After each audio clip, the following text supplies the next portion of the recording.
Hello, everybody. I'm Greg Forster with Karam Fellowship, and this is our latest member spotlight.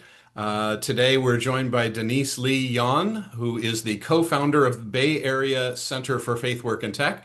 And I also serve with her on the steering committee of the Faith at Work Summit. Denise, thank you so much for being with us. Thank you so much for inviting me, Greg. My first question, tell us about something you're trying that's going well. Yeah. Okay. For me to answer that question, let me give you a little bit of context about the Bay Area Center for Faith, Work, and Tech. So, Bay Area, first of all, San Francisco Bay Area, I should clarify. And it's a Center for Faith, Work, and Tech, inspired by many of the other faith and work centers that are out there, probably most famously the Center for Faith and Work in New York, started by Tim Keller and Catherine Alsdorf. Um, we create discipleship programs that help business people cultivate a vital integration of their faith into all aspects of their lives, especially their work. And I co founded this organization with a pastor named Paul Taylor, and we've been working together for probably 2.5, 3 years, but we only really officially launched the organization about 15 months ago. And so I would say that in general, that's the thing that overall is going really well. We had a very successful launch. Last year, we started with a kind of coming out party, a Bay Area Faith and Work Summit.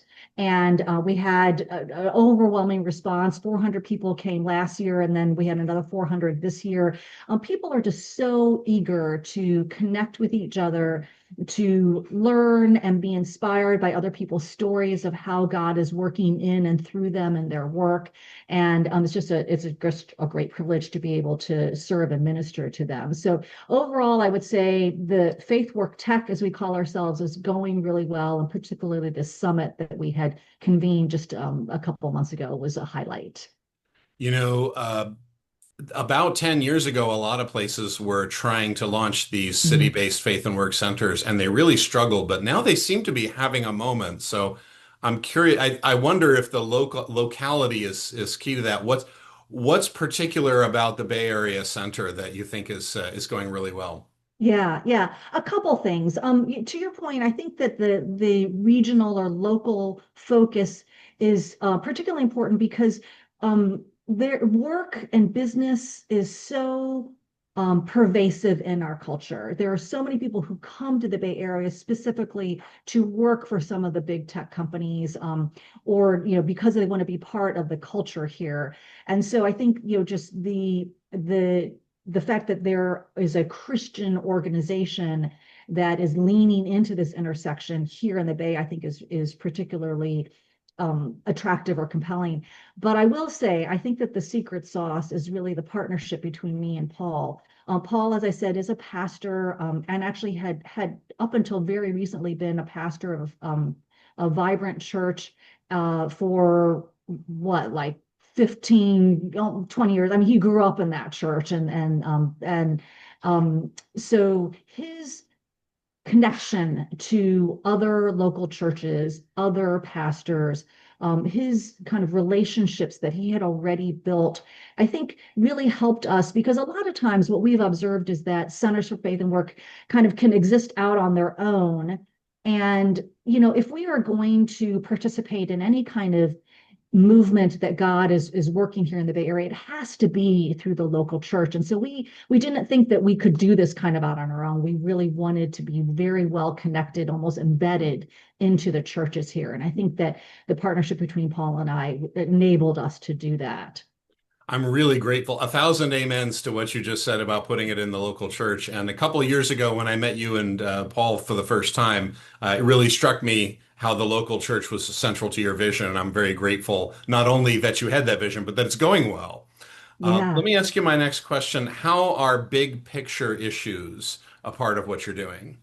Yeah, well, one of the biggest picture issues, or big picturist issues, I was going to say, I think is AI, artificial intelligence. I think that is on everyone's minds, and even we are recording this at a moment when the U.S. government has just announced an initiative where they're going to be hiring 1,000 workers to help modernize government technology, and I'm sure get into AI. So this is a big topic for everybody.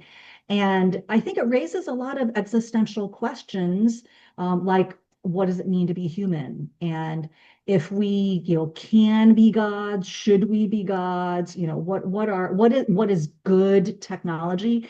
And I think that Christians are we have a very unique perspective and a unique opportunity to speak into the conversation, and to offer responses to those questions. So AI has really shaped a lot of the work that we're doing at FaithWork Tech.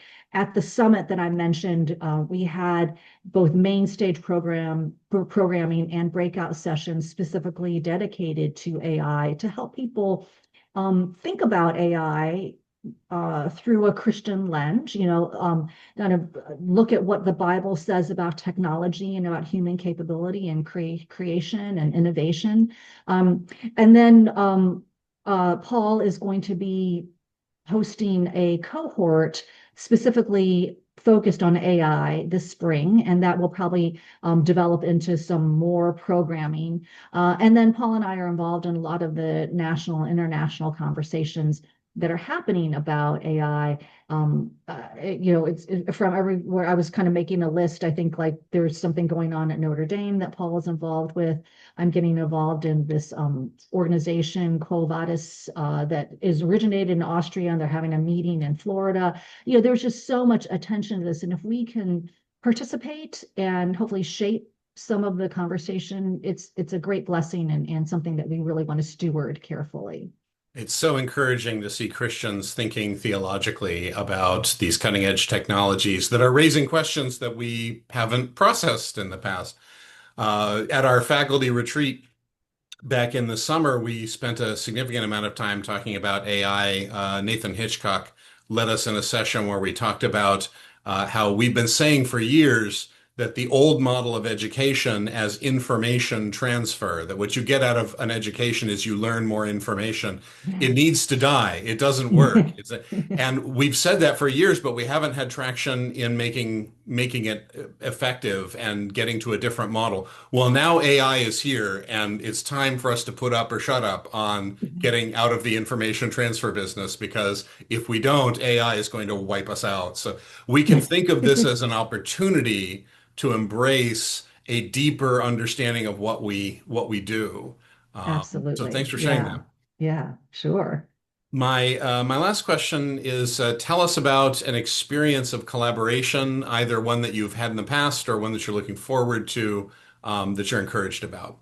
Yes, well, you mentioned it earlier, and it is this Global Faith at Work Summit that both you and I are involved in the steering committee of.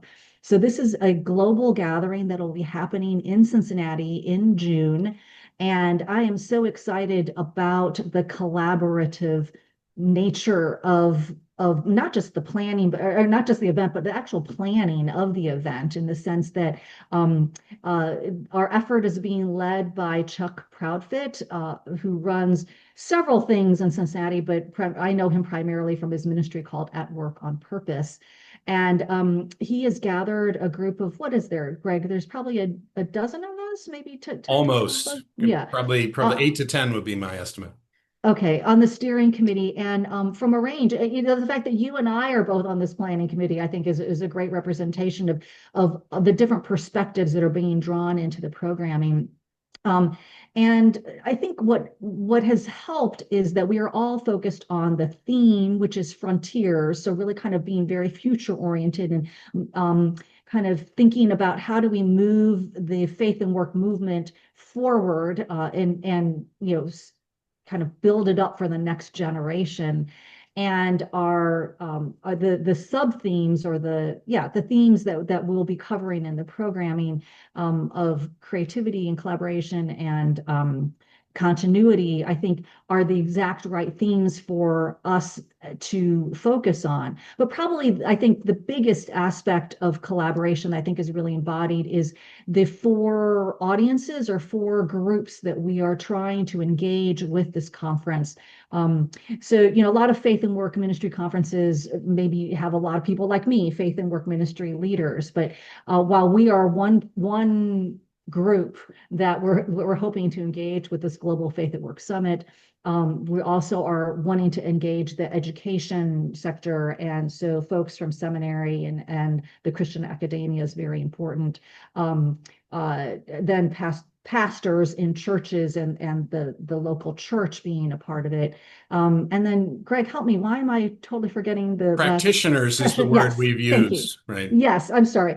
People, the actual people that all of us are trying to serve. So people in professional jobs who are looking for the support and the connection that most of our ministries serve. So bringing these four groups together, I think, is so needed right now for the faith and work conversation. And I'm so excited that not only does our steering committee, but then the actual programming, it really embodies this sense of collaboration among all four groups. I'm looking forward to it too, and I hadn't thought about this for some time, but since you mentioned artificial intelligence, people who went to the 2018 Faith at Work Summit knew that the AI apocalypse was coming. Mhm. Philip Lorish gave an outstanding presentation, which in retrospect has been quite vindicated.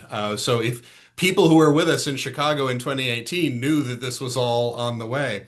The collaboration across different sectors of service has always been kind of my favorite part of the summit, that you get to spend time encountering people who are in all kinds of different roles.